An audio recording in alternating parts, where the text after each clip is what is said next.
Bonjour frères et sœurs, en Christ. J'ai fait ce rêve il y a environ 13 ans. Je sens que c'est maintenant le bon moment pour diffuser cette vidéo et de vous parler de mon rêve où je fus laissé derrière. Tout d'un coup, j'ai marché jusqu'au balcon. C'était dans un immeuble d'habitation et derrière les appartements, il y avait un cimetière. Et vous pouvez clairement voir les pierres tombales. Vous pouviez les voir très clairement. Et ma fille était dans la maison à ce moment-là. Désolé, c'est mon petit bonhomme. Et donc bref. Tout d'un coup, le ciel s'est juste assombri. Et tout à coup, il a explosé d'une lumière rayonnante. Je savais que l'enlèvement était en train de se produire. Et j'ai vu ce faisceau de lumière descendre vers le cimetière. Et les anges qui y descendaient. Et j'ai vu qu'ils allaient en fait à travers le cimetière, tous ces anges. Ils allaient stratégiquement juste à certains tombeaux, enlever les personnes pour les emmener au paradis. Je savais donc que l'enlèvement avait lieu. Il est dit que les morts en Christ ressusciteront d'abord. C'est ce dont j'étais témoin. Et qu'ensuite, ceux qui sont vivants et qui restent seront enlevés avec le Seigneur dans les airs. Et après avoir traversé le cimetière, ils s'approchaient de moi. Et l'un d'entre eux est venu jusqu'au balcon, c'était un petit ange, comme une petite fille. Et ma fille, à l'époque, n'avait qu'environ 4 ans, peut-être 5. Et il est venu en montant au balcon et a regardé ma fille. Puis lui a dit bonjour, Azalea, qui est le nom de ma fille, Azalea. Il lui dit bonjour.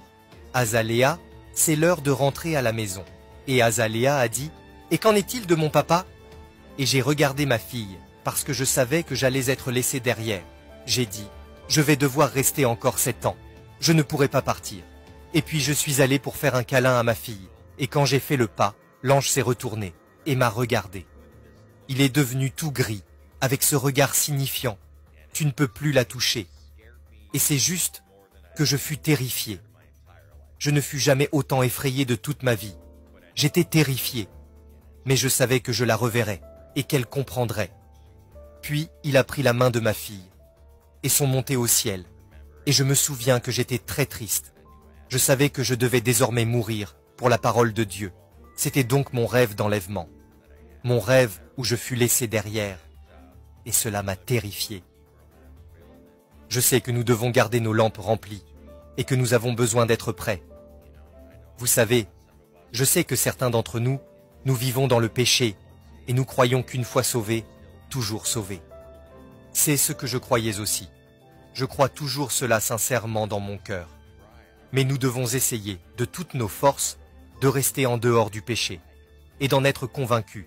Si nous n'avons pas dans notre cœur la conviction de péché, c'est une preuve évidente que la parole de Dieu n'est pas en nous. La Bible dit que si un homme dit qu'il est sans péché, la parole de Dieu n'est pas en lui. Alors restons éveillés, les gars. En ce moment, il y a comme une urgence dans l'air. On peut le sentir. Vous le savez et je le sais. Tout le monde le sent en ce moment. Des choses se passent. Dans le monde entier, il y a des guerres, des rumeurs de guerre, des pestes, des maladies, des tremblements de terre, des inondations en divers lieux. Tout ce que la Bible a prédit est en train de s'accomplir. Et Jésus a même dit que si nous pouvons prédire la pluie, les saisons, etc. Ne soyons pas aveugles, au point de ne pas pouvoir déchiffrer les signes de la fin. Donc nous sommes ici, Église. Et c'est la fin. C'est la fin, et l'avènement du Seigneur est proche. D'abord l'enlèvement, et ensuite la venue du Seigneur. Et nous serons la génération qui verra cela se produire. Croyez-moi, cela se produira. Jésus a dit que cela va arriver. Vous pouvez donc en être sûrs. Dieu vous bénisse, les gars. Je sais que je vous verrai bientôt dans les airs. Amen et Maranatha. Ciao.